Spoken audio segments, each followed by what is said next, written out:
नमस्कार, मी अनुश्री करंदीकर. विशेष कार्यक्रमामध्ये तुमचं सगळ्यांचं आमचं स्वागत आहे आणि आज आम्ही विषय जो घेऊन आलो तो अत्यंत महत्त्वाचा, राज्य सहकारी बँकेचं सहकारी क्षेत्रातील योगदान नेमकं कसं आहे या अनुषंगाने या कार्यक्रमात चर्चा आणि मार्गदर्शन होणार आहे आणि त्याकरता आता आपल्या सोबत आहेत श्री विद्याधर अनास्कर सर. सर, कार्यक्रमात मनापासून स्वागत. नमस्कार. नमस्कार. तर आपण कार्यक्रमाला सुरुवात करण्याआधी सरांबद्दल थोडंसं समजून घेऊया. विद्याधर अनास्कर सर हे महाराष्ट्रातील सहकारी क्षेत्रातील तज्ज्ञ म्हणून ओळखले जातात. त्याचबरोबर महाराष्ट्र राज्य सहकारी बँकेचे ते यशस्वी प्रशासक म्हणून सर्व परिचित असं नाव आहे. राज्य सहकारी बँकेला मोठ्या आर्थिक तोट्यातून विक्रमी नफ्याकडे नेण्याचं आर्थिक कौशल्य त्यांनी दाखवलेलं आहे आणि त्याचबरोबर आर्थिक शिस्त कठोरपणे राबवणारे विद्याधर अनास्कर यांच्यातील याच वेगळेपणामुळे देश पातळीवर देखील सर ओळखले जातात. मोडीत निघणाऱ्या सहकारी संस्थांना नवसंजीवनी देण्याची त्यांच्यातील क्षमता ओळखून नुकतंच मुख्यमंत्री देवेंद्र फडणवीस यांनी नागपूर जिल्हा मध्यवर्ती सहकारी बँकेवर प्रशासक म्हणून राज्य सहकारी बँकेची निवड केली आहे आणि देशातील सहकारात एका संस्थेवर दुसऱ्या संस्थेची प्रशासक म्हणून निवड करण्याची ही पहिलीच वेळ आहे. व्यक्ती केंद्रित राजकारणाची चौकट ओलांडून विकासात्मक दृष्टीनं सहकाराला संजीवनी देणारी मोजकीच नावं आज देशात आपल्या डोळ्यासमोर येतात आणि त्यामधलंच एक महत्त्वाचं नाव ते म्हणजे विद्याधर अनास्कर सर हे अत्यंत वरच्या क्रमांकावर असून त्यांचं नाव अतिशय आदरानं घेतलं जातं. आजचा विषयही असाच महत्त्वाचा, सहकारी संस्थेला वेगळ्या उंचीवरती नेणारा आणि त्याच करता वेळात वेळ काढून विद्याधर अनास्कर सर आज आपल्या सोबत आलेले आहेत. त्यामुळे आपण थेट त्यांच्याकडे जाऊया आणि आजच्या संपूर्ण विशेष कार्यक्रमाला सुरुवात करूया. सर, आपण जसं म्हणतोय आज की राज्य सहकारी बँकेचं एकूणच सहकारी क्षेत्रातील जे योगदान आहे त्या अनुषंगाने आज आपण बोलणार आहोत. तुमचं अनेक वर्ष या क्षेत्रामध्ये सगळं काम राहिलेलं आहे, त्या अनुषंगाने आपण बोलूच या. पण मग सगळ्यात प्रथम मला तुमच्याकडनं हे समजून घ्यायचं आहे की राज्य सहकारी बँकेच्या स्थापनेमागचा इतिहास काय होता, थोडंसं प्रेक्षकांना समजावून सांगूया. आपण बघाल तर मॅडम, ज्यावेळी 1875ला पहिल्यांदा दख्खनचा उठाव झाला आणि त्याच्यानंतर सहकाराची मुहूर्तमेढ रवली गेली किंवा या सावकारांच्या पाशातून बाहेर पडायचं असेल तर सहकार चळवळीची गरज प्रकर्षाने त्यावेळी जाणवली. त्याच्यानंतर 1904 मध्ये सहकार कायदा, भारतात पहिला सहकार कायदा सरकारने आणला आणि सहकार कायदा आणल्यानंतर 1906 मध्ये मुंबईमध्ये एक विठ्ठलदास ठाकरसी जे आमच्या बँकेचे आद्य संस्थापक आहेत, ते विठ्ठलदास ठाकरसी आणि लल्लूबाई सामळदास यांनी पहिल्यांदा मुंबई अर्बन क्रेडिट सोसायटी हे 1906 मध्ये मुंबईमध्ये त्यांनी स्थापन केली. त्याच्यानंतर 5 वर्षांनी बरोबर म्हणजे 11 नोव्हेंबरला 1911 साली त्यांनी याचं रूपांतर मुंबई डिस्ट्रिक्ट सेंट्रल कोऑपरेटिव्ह बँकेमध्ये केलं आणि ती जी Mumbai district central cooperative bank आहे तीच आजची खरी महाराष्ट्र राज्य सहकारी बँक आहे. कारण का त्या काळात ज्यावेळी महाराष्ट्र राज्य म्हणून स्वतंत्र उदयाला आलं, गुजरात, महाराष्ट्र हे यांची ज्यावेळी विभागणी झाली त्यावेळी 1960 साली या मुंबई डिस्ट्रिक्ट सेंट्रल कोऑपरेटिव्ह बँकेचं नामकरण हे महाराष्ट्र राज्य सहकारी बँक असं केलं गेलं आणि त्यावेळी पहिले अध्यक्ष म्हणून प्राध्यापक धनंजयराव गाडगीळ हे या बँकेचे पहिले अध्यक्ष झाले. त्यामुळे इतिहास बघायला गेला तर 1906 सालापासूनचा हा इतिहास आहे. परंतु ती क्रेडिट सोसायटी होती. त्याच्यानंतर 1911 साली मात्र या बँकेचं खरी जे Mumbai district central cooperative bank म्हणून जी स्थापन झाली मुंबई प्रांताकरता, त्यावेळी मुंबई प्रांत खूप मोठा होता, परगणा होता, त्यामुळे त्याच्याकरता जी काही स्थापन झाली ती या बँकेच्या स्थापनेमागचा खरा इतिहास आहे आणि त्याचे आद्य संस्थापक म्हणून विठ्ठलदास ठाकरसी आणि लल्लूबाई सामळदास यांनाच आपल्याला त्याचं सगळं श्रेय द्यावं लागेल. पण हा इतिहास पाहता एकूणच राज्य सहकारी बँकेचं सहकारी पतपुरवठाची चळवळ आहे त्याच्यामध्ये खूप मोलाचं योगदान राहिलं असं म्हणायला हरकत नाही. तर ते नेमकं कशा प्रकारे होतं त्याविषयी? हे खूप महत्वाचं आहे. कारण काय, तळागाळातल्या ग्रामीण अर्थव्यवस्थेचा कणा असलेल्या ज्या विविध कार्यकारी संस्था ज्यांना आज आपण पॅक्स म्हणतो, त्या क्रेडिट सोसायट्यांना, त्या सोसायट्यांना कर्ज द्यायचं काम त्या काळात पहिल्यांदा कोणी सुरू केलं असेल तर या राज्य सहकारी बँकेने सुरू केलं. त्यामध्ये बघायला जात 1913 ते 24 मध्ये अनेक कमर्शियल बँका, व्यापारी बँका बुडल्या होत्या. त्यामुळे या बँकिंग सेक्टरवरचा विश्वास लोकांचा जवळजवळ उडाला होता. त्यामुळे अनेक ठेवीदारांच्या रांगा लागल्या. त्या काळामध्ये राज्य सहकारी बँकेने त्यांच्याकडच्या ठेवीदारांच्या मागण्यानुसार सगळे पैसे धडाधड परत करायला सुरुवात केली. त्यामुळे खरं म्हणजे कमर्शियल बँका, व्यापारी बँका अडचणीत आलेल्या असताना राज्य सहकारी बँकेने मात्र ठेवीदारांचे सगळे पैसे दिल्यामुळं त्या सगळ्या ठेवीदारांचा विश्वास व्यापारी बँकांपेक्षा राज्य बँकेवर जास्त आला. त्यामुळे धडाधड ठेवी राज्य बँकेकडे नंतर वाढल्या 1924 नंतर आणि मग राज्य बँक तिथं सक्षम झाली आणि राज्य बँकेने क्रेडिट सोसायटी आहे त्यांच्या वचन चिठ्ठ्या म्हणजे त्यांच्या प्रॉमिसरी नोटवर पहिल्यांदा 90% कर्ज पुरवठा केला. त्यामुळे शेतकऱ्यांना जे काय कर्ज मिळालं त्या काळामध्ये या राज्य सहकारी बँकेनं अत्यंत स्वस्त दरामध्ये दिलं. त्यामुळे शेतकऱ्यांना या सावकारांच्या दारात जावं लागलं नाही. त्यामुळे सावकारांच्या ज्या काय व्याजाच्या ओझ्यातून या शेतकऱ्यांची सुटका झाली. त्यामुळे सुरुवातीलाच या वचन चिठ्ठ्यांवर 90% कर्ज पुरवठा केला गेला. पॅक्सना याच्या व्यतिरिक्त अनेक व्यवसाय करायला राज्य बँकेने त्या काळामध्ये मदत केली. त्यामुळं ग्रामीण अर्थव्यवस्था त्या काळामध्ये सावकारांपासून वाचवण्याचं सगळ्यात पहिलं काम कोणी केलं असेल तर ते राज्य सहकारी बँकेनेच केलं असं म्हणावं लागेल. नक्कीच, म्हणजे तुम्ही हा मुद्दा मांडला त्याच अनुषंगाने मला तुम्हाला विचारायचं आहे की मग या राज्य सहकारी बँकांनी त्या काळातले शेतकरी असतील, ग्रामीण व्यापारी असतील, त्यांना अनेक कर्ज योजना सुरू केल्या, तर त्यामुळे कुठेतरी या चळवळीला एक चांगली दिशा मिळाली का, पुढे जाता आलं का, या अनुषंगाने काय सांगा? राज्य सहकारी बँकेचं त्या काळात काम असं होतं, जशी समोरची अडचण तसं ते सोल्युशन देत असतं. त्या काळात एवढे नियम कडक, आरबीआय बिरबीआय इतकं काय नियम कडक नव्हते. हे करू नका, ते करू नका, स्वायत्तता होती. पण स्वायत्तता असताना सभासदांची गरज ओळखून ती स्वायत्तता वापरली जायची. छोटं उदाहरण द्यायचं म्हणजे इस्लामपूरला त्यांनी ब्रँच उघडली आणि इस्लामपूर शाखेमध्ये त्यांनी तिथल्या किर्लोस्कर जे काही मोठे उत्पादक होते त्यावेळी शेतीची अवजारं, नांगर याचं उत्पादन किर्लोस्कर कंपनीकडून मोठ्या प्रमाणावर त्या काळात होत असे. त्याची एजन्सीज बँकेने घेतली. त्यामुळे त्यांना 5% कमिशन मिळण्याबरोबर शेतकऱ्यांना ते नांगर, शेतीची अवजारं अत्यंत चांगल्या किफायतशीर किमतीमध्ये द्यायचं काम बँकेने केलं आणि त्यांना कर्ज दिलं. त्यामुळे अशा प्रकारे खूप वेगळं केलं. दुसरं एक उदाहरण म्हणजे बारामती ब्रांच आहे. बारामती ब्रांच हे मी 1930 सालची मी गोष्ट सांगतो. 1930 साली आमचे जे त्यावेळेचे अध्यक्ष हे ज्यावेळी बारामतीच्या बाजारात गेले त्यावेळी त्यांना असं आढळलं की तिथला एक नगरशेठ हा गुळ बाजारातले सगळं गुळ विकत घेत होता एकटाच आणि मोनोपॉली करून ते गुळ मग वाटेल त्या किमतीला लोकांना विकायचं. त्याने ताबडतोब तिथल्या तिथं 4 सामान्य व्यापाऱ्यांना उभं केलं आणि त्यांना बँकेने तिथल्या तिथं शॉर्ट टर्म लोन दिलं. शॉर्ट टर्म म्हणजे तेवढ्या पुरतं लोन. आणि मग शॉर्ट टर्म लोनची जी पद्धत सुरू झाली ही तेव्हा 1930 साली सुरू झाली. तर त्या 4 व्यापाऱ्यांना सांगितलं तुम्ही कर्ज घ्या, तुम्ही त्या नगरशेठच्या विरुद्ध बाजारामध्ये उभं राहा, तुम्ही पण त्यांच्या तोडीस तोडणे गुळ विकत घ्या आणि तुमच्या माफक दराने मात्र लोकांपर्यंत पोचला गेला पाहिजे. अशा प्रकारे जशी गरज होती त्या गरजेनुसार बँकेने अनेक योजना आखल्या.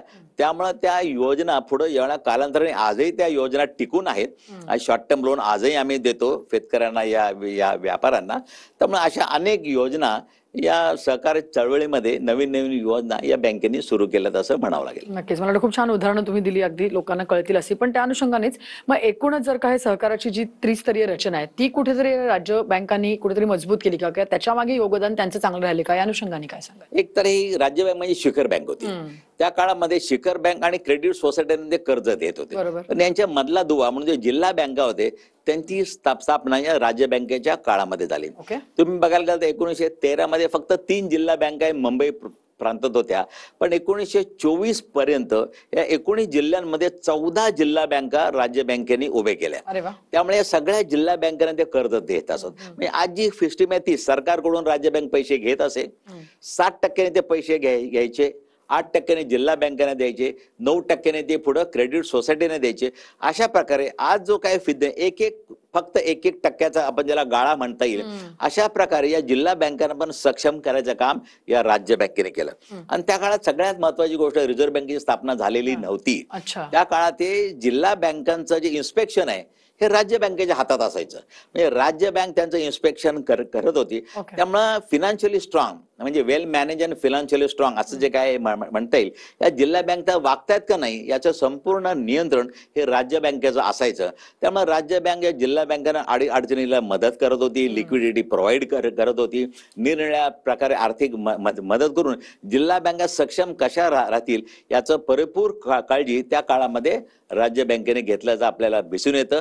त्यामुळे जे त्रिस्तरीय रचना राज्य बँक, जिल्हा बँक आणि पॅक क्रेडिट सोसायटी हे मजबूत करायचं काम सुरुवातीपासूनच राज्य बँकेने केलं असंच म्हणावं लागेल. पण एकूणच या आर्थिक जर का सहकारी संस्था बघितल्या तर त्यांचा कुठेतरी एक व्यावसायिकता दिसते, कमर्शियलायझेशन दिसतं. मग त्याच्यावरती राज्य बँकेची नेमकी भूमिका काय होती, त्या सगळ्याची अंमलबजावणी जी आहे ती राज्य बँकांनी कशी केली? तर राज्य बँकेचं खरं म्हणजे असं होतं की त्या काळामध्ये की राज्य बँक ही मॅक्झिमम नफा कमवण्यासाठी नाहीये. राज्य बँकेत सभासद ही शेतकऱ्यांचं हित, ते सभासद केंद्रस्थानी म्हणून जास्त नफा हा उद्देशच नाही. सभासदाचा हित जरुरी पुरता नफा. त्यामुळे त्या व्यापारीकरण ज्याला म्हणता येईल, की ज्याला भाषेमध्ये प्रोफेशनलिझम आज अगदी गोंडस नावाने ज्याला म्हटलं जातं, तसं प्रोफेशनलिझम राज्य बँकेला अपेक्षित नव्हतं त्या काळामध्ये. त्या काळामध्ये त्यांनी अनेक वेळेला सांगितलेलं होतं की आम्ही काय हे पैसा कमवायला, आम्ही सहकार चळवळ मजबूत करण्याच्या उद्देशाने आम्ही आलेलो. त्यामुळे एखादा टक्का फक्त ते स्प्रेड ठेवायचे आणि जास्तीत जास्त सभासदांना जास्तीत जास्त कमी याच्यामध्ये कसं आपल्याला पुरवठा केला जाईल याचं धोरण असायचं. त्यामुळे कमर्शियल बँक आणि सहकारी बँक याच्यामध्ये तो जमीन आसमानचा तो फरक आहे. त्यामुळे सहकारात त्यांनी ठरवलं होतं की एक सामाजिक भान लक्ष ठेवून ती योजना आणि व्याजदर आकारायचे. त्यामुळे मॅक्झिमम नफा हा त्यांच्या दृष्टीने कधीच उद्देश नव्हता. नक्कीच. पण याच दृष्टीने जर का बघितलं तर दुसरीकडे विचार केला तर व्यावसायिकतेच्या दृष्टिकोनातून सुद्धा राज्य बँकेने वन मॅन ब्रांच ही 1928 सालीची संकल्पना आणली. मग त्याविषयी काय? ही खूप महत्वाची आहे. त्यावेळी त्याने एक वन मॅन बँक त्या ब्रांचमध्ये निरनिराळ्या भागामध्ये ब्रांच ओपन करणं तसं कठीण होतं. इन्फ्रास्ट्रक्चर पैसे लागत होते, खेडेगावापर्यंत पोहोचायचं होतं. जिल्हा बँका अजूनही अस्तित्वात आलेल्या नव्हत्या त्या काळात, फक्त 3 जिल्हा बँका होत्या. त्यामुळे त्या ब्रांचेस खेडेगावामध्ये एक मनुष्य, तोच ब्रांच मॅनेजर, तो ठेव संकलन करायचा, तोच रिकव्हरी करायचा. त्यामुळे पुढे पुढे ही कन्सेप्ट एवढी फेमस झाली. आजही पॅक जे आहे त्या पॅकचा सचिव हा एकच असतो.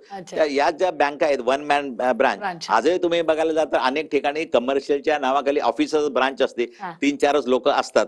त्यामुळे तसं ही कल्पना प्रोफेशनल कमीत कमी खर्च यायच्या दृष्टिकोनातून 1928 साली राज्य बँकेने राबवली होती. वन मॅन ब्रांच, तोच ब्रांच मॅनेजर, सगळं तोच. त्यामुळे प्रोफेशनलिझमच्या दृष्टिकोनातून पत्कालीन आमचे जे धुरंधर होते तेही त्या दृष्टीने पण चांगला विचार करत होते. नक्कीच. तर हे 1928 सालचं तुम्ही जसं म्हणताय तसं 1930 साली सुद्धा एक संकल्पना होती की आत्ताची जी आहे ती एक रकमी कर्ज परतफेड करण्याची, तर ती सुद्धा त्यावेळेला आणलेली आहे. त्याविषयी 1930 साली आजही तुम्हाला बघता की सगळ्यात ते परवलीचा शब्द OTS, one time settlement. OTS, one time settlement. कुठलाही कर्ज अडचणीत आला तर तो ओटीएस करा. त्या काळामध्ये दुष्काळ असायचा, शेतकऱ्यांची शेती हे हवामानावर अवलंबून असायची. कधी ओला दुष्काळ, कधी हा दुसरा दुष्काळ, कोरडा दुष्काळ. आणि त्यामुळे अनेक वेळेला शेतीमालाचे भाव उतरायचे. त्यामुळे शेतकऱ्यांना कर्ज परतफेड करणं केवळ अशक्य व्हायचं आणि ती कर्ज परतफेड केल्याशिवाय त्यांना नवीन कर्ज मिळायचं नाही. अशा वेळी त्यांच्याच फाटी विभागवार त्या माणसाची गरज लक्षात घेऊन त्या ग्रुपनुसार हे ओटीएस आखली जायची. पण मुद्दलामध्ये त्यांनी कधी सूट दिली नाही. पण त्या काळामध्ये बघा, मला मुद्दाम सांगायला अभिमान वाटतो, आज FITL नावाची कन्सेप्ट आहे बँकिंगमध्ये, फंडेड इंटरेस्ट टर्म लोन. म्हणजे व्याजाचं मुद्दलात रूपांतर करून त्याला हप्ते द्यायचे, व्याजावर व्याज लावायचं नाही. ही कल्पना 1930 साली राज्य बँकेने अस्तित्वात आणली होती. व्याजावर व्याज नको, त्याचं मुद्दलात रूपांतर करा, त्याला हप्ते बांधून द्या, परत नवीन कर्ज त्याला 6% द्या, शेती चालली पाहिजे. हे ओटीएसची कल्पना त्या काळामध्ये 1930 साली राज्य बँकेने अस्तित्वात आणली होती. नक्कीच. म्हणजे एकूणच जर का बघितलं तर राज्य बँकेने ह्या सगळ्या संकल्पना ज्या आत्ताही चालू आहेत किंवा आत्ताही रिलेव्हंट आहेत, 1928 1930 साली आणलेल्या आहेत. मला वाटतं खूप महत्वाचं काम त्यांनी तेव्हाच करून ठेवलं. आपण फक्त फॉलो करतोय असं म्हणायला हरकत नाही. अगदी बरोबर, अगदी बरोबर. तर या अनुषंगाने आपण चर्चा नक्कीच पुढे चालू ठेवूया. इथे वेळ झाली एका छोट्याशा ब्रेकची. तुम्ही कुठे जाऊ नका, पाहत राहा TV9 मराठी.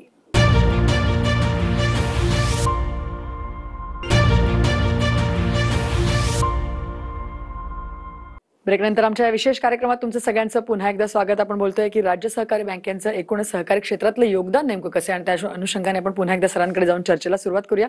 सर, एकूणच जसं आपण बघितलं की ही दूरदृष्टी होतीच राज्य सहकारी बँकांची, पण मग त्यावेळेला सुद्धा शेतमाल जो असेल, म्हणजे तत्कालीन परिस्थितीनुसार शेतमाल असेल किंवा कुठलंही इतर काही म्हणजे साखर असेल, त्याच्यावरती तारण म्हणजे कर्ज देण्याची सुविधा सुद्धा चालू केली होती.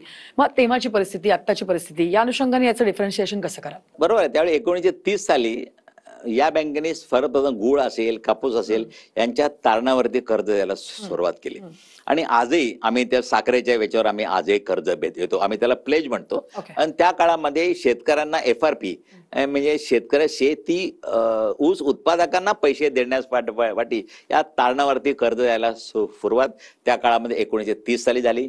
1935 मध्ये पहिल्यांदा एक माळीनगरचा एक शुगर, सासवड माळी शुगर फॅक्टरी म्हणून आहे, त्या ती खाजगी होती, त्याला सगळ्यात पहिल्यांदा यांनी प्लेज साखर कारखान्याला कर्ज दिलं.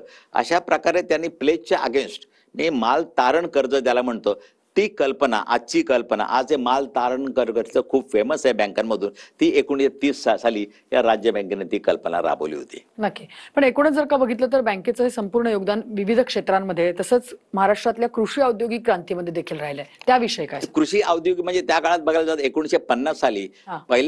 पहिला साखर कारखाना जो उभा केलेला ते गाडगीळ आणि विठ्ठलराव विखे पाटलांनी जो उभा केला, म्हणजे त्या कारखान्याला पहिलं लोन द्यायचं काम या राज्य बँकेने केलं. ओके. त्याच्यानंतर जो 16 कारखाने उभे राहिले त्याला पण राज्य बँकेने लोन दिलं. तर एक साखर कारखाना उभा राहिला तर त्या ग्रामीण भागातली संपूर्ण आर्थिक परिस्थिती एकदम बदलून जाते. लोकांना त्या ऊस उत्पादकांना ऊस गाळप करायला कारखाना मिळतो, तिथल्या लोकांना नोकऱ्या मिळतात आणि संपूर्ण परिसर आर्थिकदृष्ट्या सक्षम होतो. अशा प्रकारे त्या काळामध्ये एकंदर 17 साखर कारखाने, सूतगिरण्या या सगळ्या लोकांना कर्ज देऊन त्या भागातले कृषी औद्योगिक जी क्रांती म्हणता येईल ती या राज्य बँकेने त्या काळामध्ये घडवली असं म्हणल्याला भरपूर वाव आहे. पण एकूणच सहकार म्हटलं तर सरकार हे कुठेतरी एकत्र येतं, शब्द सुद्धा एकत्र जातात असं दिसतं किंवा लोकांचा दृष्टिकोन असतो. तर त्या अनुषंगाने मला तेच विचारायचं की आधी पण बँकेची भूमिका अशीच होती की सहकाराला सरकारची मदत पाहिजे परंतु सरकारचा हस्तक्षेप नको. हा, आज त्या काळातली भूमिका इथं मी आवर्जून तुम्हाला सांगतो. मला पण ते आवडेल तो मुद्दा पॉइंट आउट करायला. नक्की नक्की. त्या काळामध्ये सुरैया नावाचे आमचे अध्यक्ष होते. त्या काळात 1952 सालची गोष्ट आहे. मोरारजी देसाई बँकेमध्ये आले होते आणि या अध्यक्षांनी सांगितले आम्हाला सरकारची मदत पाहिजे, आर्थिक नाही पण इतर आम्हाला मदत पाहिजे. त्यावेळी मोरारजी देसाईंनी सांगितलं की नाही तुम्हाला सरकारची मदत पाहिजे असेल तरच तुम्हाला सरकारचा हस्तक्षेप हा सहन करावा लागेल. Correct. सरकारचा हस्तक्षेप येणार कारण आम्ही तुम्हाला मदत करतोय. त्यावेळी आमच्या अध्यक्षांनी बोल्डपणे सांगितलं जर सरकारचा हस्तक्षेप येणार असेल तर मला अध्यक्षपद नको, मी ताबडतोब राजीनामा द्यायला तयार आहे. त्यावेळी मोरारजी देसाईंनी हसत गळत सांगितलं नाही मी विनोद केला, तुम्ही ते विसरून जा. पण अशा प्रकारे त्याच्यानंतर आमचे डीजी कर्वे म्हणून होते, त्यांनी देखील सांगितलं की सहकारी संस्था म्हणजे दान धर्म करणाऱ्या संस्था नाहीत. हे डीजी कर्वे अध्यक्ष होते, त्याच्यानंतर रिझर्व्ह बँकेचे डेप्युटी गव्हर्नर झाले, खूप मोठी व्यक्ती इकॉनॉमिस्ट होती. त्यामुळे अशा प्रकारे त्या बीएमसीसी कॉलेजचे पहिले प्राचार्य पण ते होते. त्यामुळे अशा प्रकारे जे आमच्याकडे लोक येऊन गेले त्याने एकच सांगितलं की सरकारची मदत अपेक्षित आहे कारण का हा सहकार म्हणजे प्रायव्हेट सेक्टर आणि पब्लिक सेक्टर यांच्यामधला दुवा आहे. तिथं सरकारच्या मदतीशिवाय आम्ही रन होऊ शकत नाही. पण त्याने सांगितलं सरकारची मदत पाहिजे पण हस्तक्षेप नको. ती भूमिका आजही या बँकेची आहे असं मला अभिमानाने सांगायचं. नक्कीच मला वाटतं खूप महत्वाचं आहे ते. पण एकूणच सर एकूण शिखर बँकेचं जर का बघितलं तर कर्मचाऱ्यांच्या बाबतीत त्यांची जी धोरणं होती पूर्वी होती आज जी आहेत त्याच्यामध्ये तुम्हाला काही वेगळेपणा तफावत जाणवते? ती धोरणं इतकी महत्वाची होती. त्यामध्ये त्याने मेरिटनुसार भरती आणि प्रत्येक कर्मचाऱ्याला प्रशिक्षण हा त्या काळामध्ये सगळ्यात मोठा एक त्यांच्या बँकेचा हेतू होता. प्रत्येक कर्मचारी हा ताऊन सुलाखून निघाला पाहिजे, प्रत्येक क्षेत्रात परीक्षा दिलं पाहिजे. त्याला ते साखर फॅक्टरीवर पाठवायचे, जिल्हा बँकेत पाठवायचे, 2-2, 3-3 महिने ते ट्रेनिंग द्यायचे. पण नंतरच्या काळामध्ये हे सेवक भरतीमध्ये थोडंसं ढिलाई आली आणि एक ओळखीनं किंवा वशिल्याचं हे सुरू झालं मधल्या काळामध्ये. आता मात्र परत एकदा गेली 10 वर्ष राज्य बँकेमध्ये पूर्ण मेरिटवर भरती होते. Indian banking personal selection board यांच्यातर्फे इंटरव्ह्यू भरती. तेव्हा कुठेही वशिलेला एक काडी 0.01% इतकी जागा नाही. त्यामुळे संपूर्ण भरती मेरिटवर आहे. त्यामुळे पूर्वीचं धोरण आजही राज्य बँक सक्षमपणे राबवतीये. कम्प्लिटली ट्रान्सपरंट एकदम ट्रान्सपरंट महत्वाचं आहे. पण सर एकूणच जर का बघितलं तर जिल्हा बँकांचं जे सक्षमीकरण झालंय कुठेतरी तर त्याच्या मागे सुद्धा राज्य बँकेची काही योगदान आहे का, काही हे आहे का, या दृष्टिकोनातून काय? मी तुम्हाला आधी सांगितलं की जिल्हा बँकेमध्ये पहिल्यांदा 3 जिल्हा बँका होत्या, त्या इतक्या वाढल्या आणि या सगळ्याला जिल्हा बँकेचं ऑडिटही आमच्याकडे होतं, इन्स्पेक्शन होतं. या सगळ्या जिल्हा बँकांना मदत, पण आर्थिक मदत ही फक्त राज्य बँकेकडून होत असते.